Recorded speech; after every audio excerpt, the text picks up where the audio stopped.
ମୁଁ ଆଜ୍ଞା ନାରାୟଣ ଚନ୍ଦ୍ର ନାୟକ ଜଣେ ଶ୍ରମିକ ନେତା। ଅଦାଲତ ଯେଉଁ ରାୟ ଦେଇଛି ତାରି ଉପରେ ମୋତେ ପଚାରୁଛନ୍ତି ଏଠି ଗାନ୍ଧିଜୀ ଅଛନ୍ତି ଯିଏ ଦେଶକୁ ସ୍ୱାଧୀନ କରିଥିଲେ, ଯେଉଁ ସମ୍ବିଧାନ ଆମର କରିଥିଲେ କିଏ ଆମ୍ବେଦକର।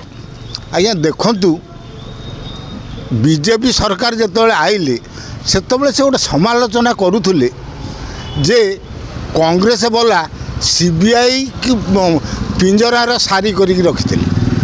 ଯଦି କଂଗ୍ରେସ ବାଲା ସିବିଆଇକୁ ପିଞ୍ଜରାର ସାରି କରି ରଖିଥିଲେ, ବର୍ତ୍ତମାନ ଯେଉଁ ସିବିଆଇ ରାୟ ଉପରେ ଯେଉଁ ମୁଖ୍ୟମନ୍ତ୍ରୀ ଉପମୁଖ୍ୟମନ୍ତ୍ରୀ ଦିଲ୍ଲୀର 23 ଜଣଙ୍କୁ ତୁମେ ଜେଲରେ ଭର୍ତ୍ତି କରିଥିଲ ସିବିଆଇ ମାଧ୍ୟମରେ, ଆଜି ଅଦାଲତ ନିମ୍ନ ଅଦାଲତ ଜିତେନ୍ଦ୍ର ସିଂ, ଆଜ୍ଞା ତାଙ୍କ ନାଁ ହେଉଛି ସ୍ୱତନ୍ତ୍ର ଇଏର ଜିତେନ୍ଦ୍ର ସିଂ ଯେ ବିଚାରପତି, ସେ କ'ଣ କହିଲେ ସେ ପୁଣି କହିଲେ ବଡ଼ କ'ଣ କହିଲେ ଜାଣିଛ ନା, ଦୋଷମୁକ୍ତ ତ କହିଲେ ଆପ୍ ଦଳ ଟକ୍କର ଇମାନଦାର ସମ୍ପୂର୍ଣ୍ଣ ସଚ୍ଚୋଟ। ବିଚାରପତି କହୁଛନ୍ତି ଆପ୍ ହେଉଛି ଇମାନଦାର ସମ୍ପୂର୍ଣ୍ଣ ସଚ୍ଚୋଟ। କୋର୍ଟ ରାୟ ଦେଉଛି, ତାହେଲେ ସିବିଆଇ ଜଣେ ମୁଖ୍ୟମନ୍ତ୍ରୀ ଜଣେ ଉପମୁଖ୍ୟମନ୍ତ୍ରୀ 23 ଜଣ ତାଙ୍କ ଦଳର ଲୋକକୁ ଯେଉଁ ଜେଲରେ ପୁରେଇଥିଲା ସିବିଆଇ ମାଧ୍ୟମରେ, ସିବିଆଇ ଯେଉଁ ରିପୋର୍ଟ ଦେଇଥିଲା ଅଦାଲତ ଏଇ ରାୟ ଦେଲା। ତେଣୁ ଆଜ୍ଞା ଚିନ୍ତା କରନ୍ତୁ, ଇଏ ଦେଶରେ ଇଏ ସମ୍ବିଧାନକୁ ଦୁର୍ବଳ କରିକି ହତ୍ୟା କରିବା ବିଚାରରେ ବିଜେପି ସରକାର ନାହାନ୍ତି କି? ଯେଉଁ ଜଣେ ଦିଲ୍ଲୀ ଭଳିଆ ରାଜ୍ୟର ଜଣେ ମୁଖ୍ୟମନ୍ତ୍ରୀ ଉପମୁଖ୍ୟମନ୍ତ୍ରୀ ତା ଦଳର 23 ଜଣ ଲୋକକୁ ସିବିଆଇ ମାଧ୍ୟମରେ ତୁମେ ଯେଉଁ ଜେଲରେ ପୁରେଇଲ, ଅଦାଲତ ଯେଉଁ ଦେଲା ନିର୍ଦ୍ଦୋଷ ବୋଲି କହିଲା, ଯେଉଁ ସଚ୍ଚୋଟ ବୋଲିକି ପ୍ରମାଣ କଲା, ତା ମାନେ ଆପଣମାନେ ଏ ଗଣତନ୍ତ୍ର ରାଷ୍ଟ୍ରରେ ସମ୍ବିଧାନକୁ ସିବିଆଇ ମାଧ୍ୟମରେ ହତ୍ୟା କରୁନାହାନ୍ତି କି? ଆଜ୍ଞା ତୁମେ ଦେଖନ୍ତୁ, ଯଦି ଦେଖିବେ ବିଜେପି ସରକାର ଆସ୍ତେ ଆସ୍ତେ ସମ୍ବିଧାନକୁ ଦୁର୍ବଳ କରିକି ହତ୍ୟା କରିବା ବାଟରେ ଅଛି। ମୁଁ ଆଜ୍ଞା ଗୋଟେ ଦୁଇଟା ଆପଣଙ୍କୁ ଉଦାହରଣ ଦେଉଛି। କୃଷି ବିଭାଗ ଯେଉଁ ଆଜ୍ଞା ଆପଣ 2 ବର୍ଷ ତଳେ ଖିଆଲ କରନ୍ତୁ, ଯେଉଁ କୃଷକମାନଙ୍କର ଯେଉଁ କଳା ଆଇନ ଆଇଲା, କଳା ଆଇନ ପାଇଁ କୃଷକମାନେ ଆନ୍ଦୋଳନ, ସେଟା ମୋଦି ସାହେବ ପାର୍ଲାମେଣ୍ଟରେ ପାସ୍ କଲେ, ରାଜ୍ୟସଭାରେ ପାସ୍ କଲେ, ଏମିତିକି ରାଷ୍ଟ୍ରପତି ଦସ୍ତଖତ କରିଦେଲେ, ଆଇନ ତିଆରି ହୋଇଗଲା। କୃଷକମାନେ ଇଏ କଳା ଆଇନ ବିରୁଦ୍ଧରେ ଯେତେବେଳେ ଆନ୍ଦୋଳନ କଲେ, ସେତେବେଳେ ତାଙ୍କୁ ଦିଲ୍ଲୀକି ଛାଡ଼ିଲେ ନା। ଆଜ୍ଞା ଦିଲ୍ଲୀକି କ'ଣ କୃଷକଙ୍କର ଆସିବାର ନାହିଁ କି? ସମ୍ବିଧାନର ଅଧିକାର ନାହିଁ କି? ତାଙ୍କୁ ତୁମେ ବାଟରେ ଅଟକାଇକି ଏଭଳି ନିର୍ଯାତନ କଲା, 700 କୃଷକ ଆଜ୍ଞା ମରିଗଲେ। ତାପରେ ସେ କଳା ଆଇନ ଆଜ୍ଞା ବାତିଲ ହେଲା।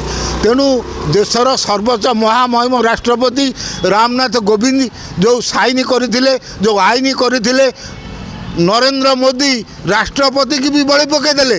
ଯେଉଁ ସମ୍ବିଧାନର ଯେଉଁ ମୁଖ୍ୟ ଯେଉଁ ରାଷ୍ଟ୍ରପତି ସିଏ ଯେଉଁ ଆଇନ କରିଥିଲେ, ସେଟା ଯେତେବେଳେ ଖାରଜ ହୋଇଗଲା, ତା ମାନେ ମୋଦି ସାହେବ ସମ୍ବିଧାନକୁ ହତ୍ୟା କଲେ ନେଇକି ଦୁର୍ବଳ କରିକି। ଜଣେ ରାଷ୍ଟ୍ରପତିକି ବି ତାଙ୍କ ସ୍ୱାର୍ଥ ପାଇଁ ହତ୍ୟା କରିଦେଲେ। ଇଏ ଗୋଟେ କଥା। ଆଜ୍ଞା ଆହୁରି ଗୋଟେ କଥା ଦେଖିବେ, ଆଶ୍ଚର୍ଯ୍ୟ ହେବେ। ଆଜ୍ଞା ରାଜସ୍ଥାନର ଜଣେ ବିଜେପି ବରିଷ୍ଠ ନେତା, ସେ ପୁଣି ପୁରାତନ ସାଂସଦ, ସେ ଜଣେ ବିଜେପିର ରାଜସ୍ଥାନର ବରିଷ୍ଠ ନେତା, ଆଉ ସିଏ ଆଜ୍ଞା ହେଉଛନ୍ତି ଜଣେ ସାଂସଦ। ସିଏ ଆଜ୍ଞା ଗୋଟେ କାର୍ଯ୍ୟକ୍ରମରେ, ତାଙ୍କ ନାଁ ହେଉଛି ଆଜ୍ଞା ସୁଖବୀର ସିଂ, ସିଏ ଆଜ୍ଞା ଗୋଟେ କାର୍ଯ୍ୟକ୍ରମରେ ଗରିବ ଲୋକମାନଙ୍କୁ କମଳ ବାଣ୍ଟିଲେ। ବାଣ୍ଟି ସାରିଲା ପରେ ସେ ପଚାରିଲେ ତୁମେ କେଉଁ ଧର୍ମର?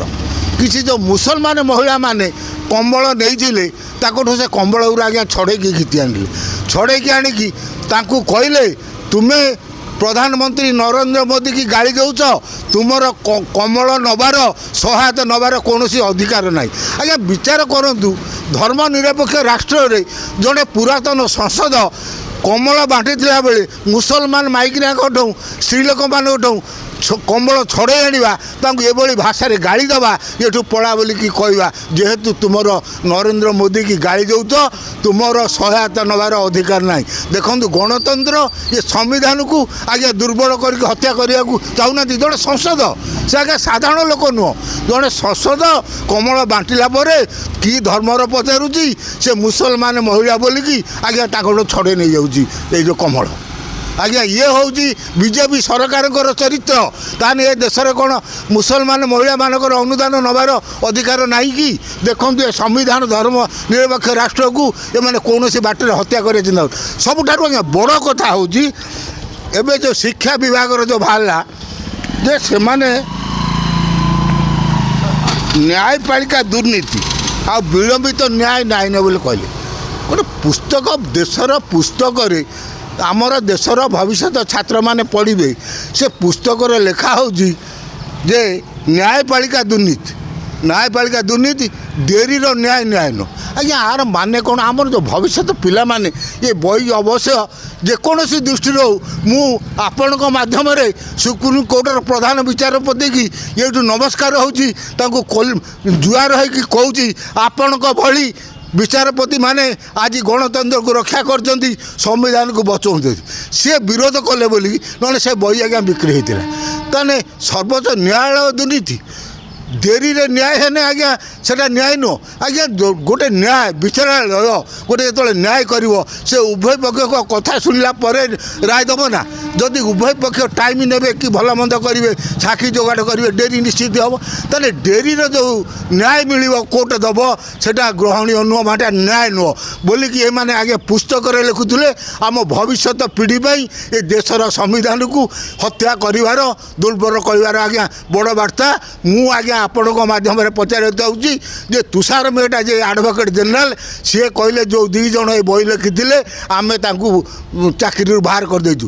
ମୁଁ ଆଜ୍ଞା ଆପଣଙ୍କ ମାଧ୍ୟମରେ ପଚାରିବାକୁ ଚାହୁଁଛି, ଦେଶର ବହି ଛାତ୍ର ସମାଜ ପାଇଁ ଆପଣ ନ୍ୟାୟପାଳିକାର ଦୁର୍ନୀତି, ଡେରିର ନ୍ୟାୟ ନ୍ୟାୟ ନୁହେଁ ବୋଲିକି କହିବାର ଯେଉଁ ଅଧିକାର, ଆଜି ତୁମେ ଗଣତନ୍ତ୍ରକୁ ସମ୍ବିଧାନକୁ ଧ୍ୱଂସ କରୁନା କି?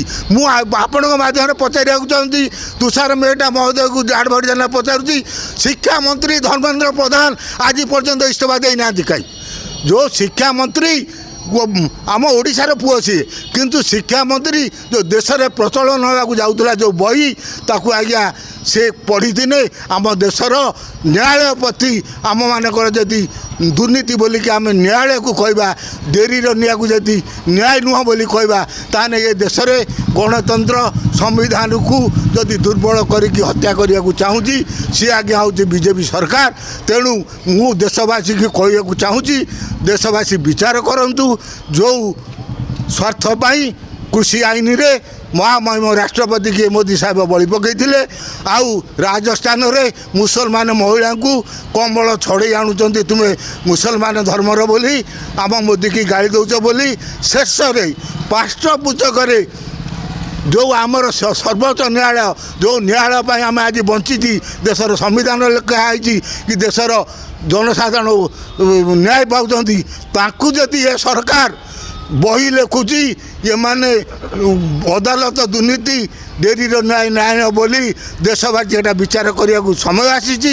ଯେଉଁ ବିଜେପି ସରକାର ଯେଉଁ ଗଣତନ୍ତ୍ରକୁ ସମ୍ବିଧାନକୁ ହତ୍ୟା କରିବା ପାଇଁ ଚେଷ୍ଟା କରୁଛି, ଏଇଟା ଯାହା କହୁଛନ୍ତି, ଆମର ଯେଉଁ କହୁଥିଲେ ଯେ ଦୁର୍ନୀତି କରୁଛି EVMରେ ରାହୁଲ ଗାନ୍ଧୀ କହୁଥିଲେ, ଏଟା ତାମାନେ ଠିକ୍।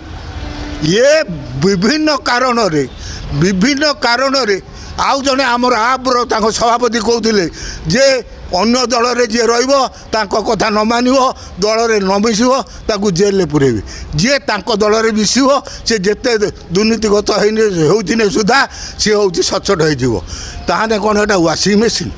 ବିଜେପି ଦଳ ଆଜ୍ଞା ଗୋଟେ ୱାସିଂ ମେସିନ୍।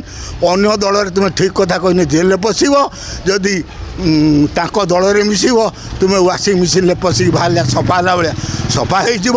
ଆଜି ଏ ଯେଉଁ ରାଜନୀତି ଚାଲିଛି, ଆ ଉପରେ ଭାରତବାଦୀ ଦୃଷ୍ଟି ଦେବା ଦରକାର। ଏ ଗଣତନ୍ତ୍ରକୁ ସମ୍ବିଧାନକୁ ଯେଉଁ ଦୁର୍ବଳ କରି ହତ୍ୟା କରିବା ପାଇଁ ଯେଉଁ ମୋଦି ସରକାର ଯେଉଁ ବିଚାର କରୁଛନ୍ତି, ତାହାକୁ ଉପଯୁକ୍ତ ଜବାବ ଦେବା ପାଇଁ ମୁଁ ଦେଶବାସୀକୁ ଅନୁରୋଧ